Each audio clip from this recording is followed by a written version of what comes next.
எண்ணமெல்லாம் சிறகடிக்கும், எண்களெல்லாம் வழி கொடுக்கும், எந்நாளும் ராஜமுகம், எளியோரின் ஏறுமுகம். எந்த நிலை வந்தாலும் வந்த நிலை மாறாத நமது Rajanilai. Rajanilai TV, channel of astrology.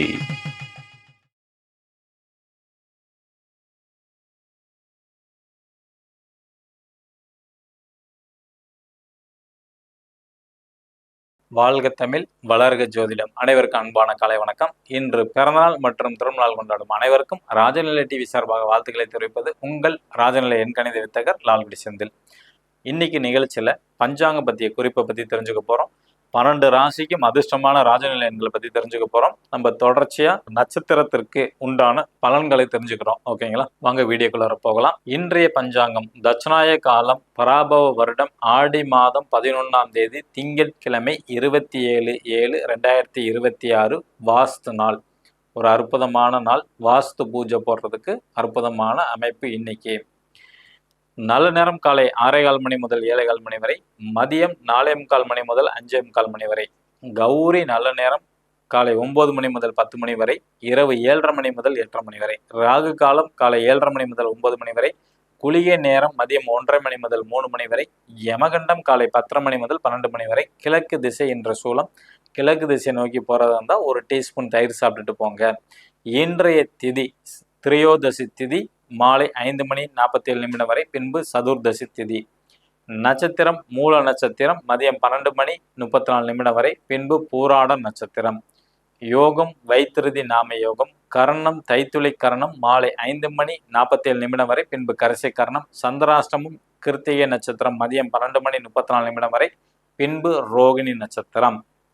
கிரக நிலவரங்கள்: ரிஷப ராசியில் செவ்வாய் பகவான், மிதுன ராசியில் புதன் பகவான், கடக ராசியில் சூரிய பகவான் மற்றும் குரு பகவான், சிம்ம ராசியில் சுக்கிர பகவான் மற்றும் கேது பகவான், தனுசு ராசியில் சந்திர பகவான், கும்ப ராசியில் ராகு பகவான், மீன ராசியில் சனி பகவான். புதுசாக பார்க்கக்கூடிய நண்பர்கள் இந்த மாதிரி ஒரு பர்மனண்ட் மார்க்கர் வாங்கிக்கிங்க. உங்கள் ராசிக்கு அல்லது உங்கள் லக்னத்துக்கு சொல்லக்கூடிய நம்பரை மணிக்கட்டில் தொடர்ச்சியாக எழுதிட்டு வாங்க. 100 நாள் செஞ்சீங்கன்னா உங்களோட கோரிக்கை எதுவாக இருந்தாலும் நிச்சயமாக நிறைவேறும். திருமணம் நடக்கணுமா, குழந்தை பாக்கியம் வேணுமா, வெளிநாட்டுக்கு போகணுமா, நகையை மீட்கணுமா, உங்களோட தொழிலில் நல்ல இம்ப்ரூவ்மெண்ட் வரணுமா, அதிகப்படியான வாடிக்கையாளர் வருமானம் வர வேண்டுமா, வருமானம் நல்லா வரணுமா, லாபம் அதிகம் வேணுமா, எதா இருந்தாலும் சரி பாசிட்டிவாக நினச்சிக்கிட்டு எழுதுங்க. எழுதக்கூடிய நேரம் பிரம்ம முகூர்த்தத்தில் எழுதலாம், அல்லது 6 to 7 அல்லது 8 to 9 இந்த நேரங்களில் எழுதும் போது உங்களோட கோரிக்கை நிச்சயமாக நிறைவேறும். மேச ராசி அல்லது மேச லக்னத்தில் பிறந்த நண்பர்கள் இன்று பயன்படுத்த வேண்டிய ராஜநிலையின் அதிர்ஷ்டமான எண் 3737. ரிஷப ராசி அல்லது ரிஷப லக்னத்தில் பிறந்த நண்பர்கள் இன்று பயன்படுத்த வேண்டிய ராஜநிலையின் அதிர்ஷ்டமான எண் 4545. மிதுன ராசி அல்லது மிதுன லக்னத்தில் பிறந்த நண்பர்கள் இன்று பயன்படுத்த வேண்டிய ராஜநிலையின் அதிர்ஷ்டமான எண் 7272. கடகராசி அல்லது கடக லக்னத்தில் பிறந்த நண்பர்கள் இன்று பயன்படுத்த வேண்டிய ராஜநிலையின் அதிர்ஷ்டமான எண் 4141. சிம்ம ராசி அல்லது சிம்ம லக்னத்தில் பிறந்த நண்பர்கள் இன்று பயன்படுத்த வேண்டிய ராஜநிலையின் அதிர்ஷ்டமான எண் 7979. கன்னி ராசி அல்லது கன்னி லக்னத்தில் பிறந்த நண்பர்கள் இன்று பயன்படுத்த வேண்டிய ராஜநிலையின் அதிர்ஷ்டமான எண் 7474. துளாராசி அல்லது துலா லக்னத்தில் பிறந்த நண்பர்கள் இன்று பயன்படுத்த வேண்டிய ராஜநிலையின் அதிர்ஷ்டமான எண் 9393. விருச்சக ராசி அல்லது விருச்சக லக்னத்தில் பிறந்த நண்பர்கள் இன்று பயன்படுத்த வேண்டிய ராஜநிலையின் அதிர்ஷ்டமான எண் 8080. தனுசு ராசி அல்லது தனுசு லக்னத்தில் பிறந்த நண்பர்கள் இன்று பயன்படுத்த வேண்டிய ராஜநிலையின் அதிர்ஷ்டமான எண் 3333. மகர ராசி அல்லது மகர லக்னத்தில் பிறந்த நண்பர்கள் இன்று பயன்படுத்த வேண்டிய ராஜநிலையின் அதிர்ஷ்டமான எண் 1010. கும்ப ராசி அல்லது கும்ப லக்னத்தில் பிறந்த நண்பர்கள் இன்று பயன்படுத்த வேண்டிய ராஜநிலையின் அதிர்ஷ்டமான எண் 04. மீன ராசி அல்லது மீன லக்னத்தில் பிறந்த நண்பர்கள் இன்று பயன்படுத்த வேண்டிய ராஜநிலை அதிர்ஷ்டமான எண் 2626. இவை அனைத்தும் காமனான ராஜநிலையோட அதிர்ஷ்டமான எண் தான். உங்கள் ஜாதகப்படி உங்களுக்கு அதிர்ஷ்டமான லக்கியான ஃபோன் நம்பர் வேணுமா, பணத்தை ஈர்க்கக்கூடிய வசியமான எண்கள் வேணுமா? கீழே உள்ள வாட்ஸ்அப் நம்பருக்கு தொடர்பு கொள்ளுங்க. நிச்சயமாக குரு காணிக்கை வாங்கிட்டு தான் நம்பர் எடுத்து தரப்படும். ஓகேங்களா? இன்னைக்கு நம்ம அடுத்தது வந்து புனர்பூச நட்சத்திரம் வரும் நாளில் என்னென்ன செய்யலாம்? புதுசா குழந்தைய வந்து கல்விக்காண்டி சேர்க்குறோம் பார்த்தீங்களா? ஸ்கூல்ல போய் அதை கரெக்டாக புனர்பூச நட்சத்திரம் வர அன்னைக்கு சேர்க்கலாம். குழந்தைங்க நல்லா படிப்பாங்க. வீடு கிரகபிரவேசம் பண்ணுறதுக்கும் இந்த புனர்பூச நட்சத்திரம் வர நாளை வந்து பயன்படுத்தலாம். அதே மாதிரி வந்து சித்தர்கள் வழிபாடு, மகான்கள்கிட்ட ஆசீர்வாதம் வாங்குறது, இதெல்லாம் வந்து பார்த்தீங்கன்னா குருவோட நட்சத்திரம்னால இந்த செயல்கள் செஞ்சீங்கன்னா நிச்சயமாக வெற்றி அடையும்.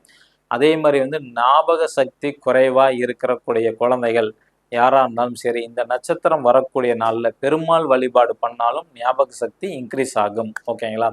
அடுத்தது பூச நட்சத்திரம் வரும் நாளில் என்னென்ன விஷயங்களை வந்து செய்யலாம்? ஒவ்வொரு மாதமும் வரக்கூடிய பூச நட்சத்திரம், இந்த நட்சத்திரம் வரக்கூடிய நாளையும் கல்விக்காண்டி குழந்தைகளை வந்து ஸ்கூல்ல வந்து சேர்க்கலாம். கோவில் கும்பாபிஷேகம் பண்றது இது அற்புதமான ஒரு நட்சத்திரம், பூச நட்சத்திரம். அதே மாதிரி வந்து கோயிலில் வந்து பணி தொடங்குறதுக்கு ஒரு ஆலயத்தில் வந்து பார்த்தீங்கன்னா சீரமைப்பு பணி தொடங்கணும் அப்படின்னா இந்த பூச நட்சத்திரம் வர நாளில் வந்து வேலையை ஆரம்பிக்கலாம். அதே மாதிரி வந்து குருநாதர்கிட்ட உபதேசம் வாங்கணும் அப்படின்னு நினச்சிங்கனாலும் இந்த பூச நட்சத்திரம் வர நாளில் வந்து தொடங்கலாம்.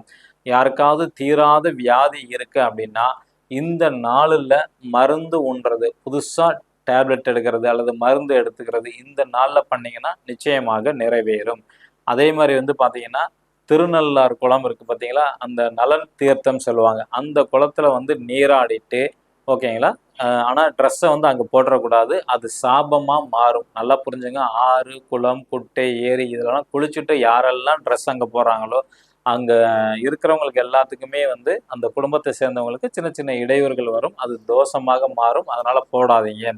தீராத வியாதி இருக்கிறவங்க திருநள்ளாறு இருக்கிற நலன் தீர்த்தத்தில் வந்து நல்லா முங்கி ஏஞ்சிட்டு அங்கே உள்ள கோயில் உள்ள சிவனை வழிபாடு பண்ணீங்கன்னாவே நீங்கள் செஞ்ச பாவங்கள் நோய்கள் எல்லாமே குணமாகும். ஓகேங்களா?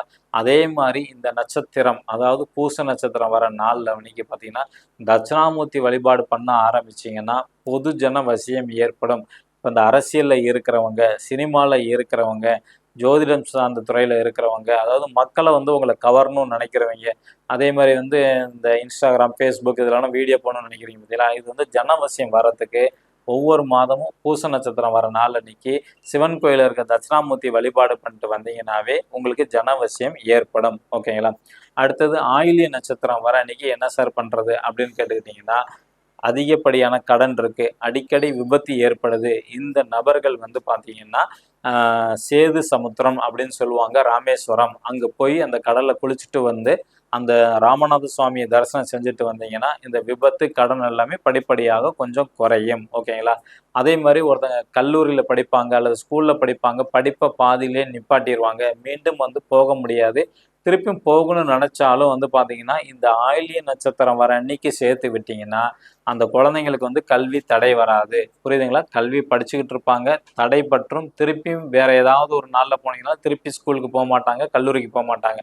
அப்போ என்ன பண்ணணும்? அந்த ஆயில்ய நட்சத்திரம் என்னைக்கு வருதுன்னு பார்த்து கரெக்டாக திருப்பி ஸ்கூலுக்கோ காலேஜுக்கோ அனுப்பி விட்டீங்கன்னா நீங்களே நேரில் கொண்டு போய் விட்டுட்டு வந்தீங்கன்னா அதுக்கப்புறம் கல்வியில் வந்து அவங்களுக்கு வந்து தடை வராது. ஆயில்ய நட்சத்திரத்துக்கு அவரை பவர்ஃபுல். ஓகேங்களா?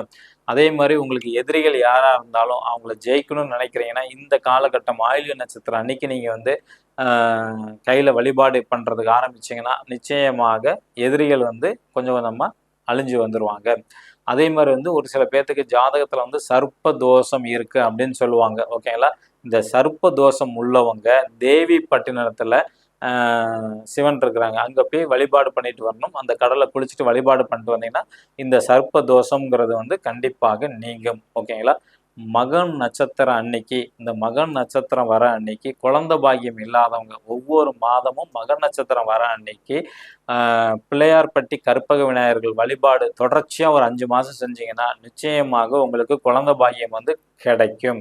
அதே மாதிரி வந்து மந்திர தீட்சை வாங்கிறது, குரு உபதேசம் வாங்கிறது, கிணறு வெட்டுறது, இந்த மாதிரி காலகட்டங்கள் இதில் செஞ்சீங்கன்னா இந்த நட்சத்திரம் வர அன்னைக்கு செஞ்சீங்கன்னா அந்த காரியம் வெற்றி அடையும். மந்திர தீட்சையோ குரு உபதேசம் வாங்கிறது ரொம்ப சிறப்பு. நம்ம நாளைக்கு பூர நட்சத்திரத்திலேருந்து பார்ப்போம். நம்பிக்கை இருப்பவர்களுக்கு நட்சத்திரங்களும் நவகிரகங்களும் வழிகாட்டும் என்று கூறி உங்களிடமிருந்து விடை பெற்றுக் கொள்கிறேன். மீண்டும் நாளை சந்திப்போம். நன்றி, வணக்கம்.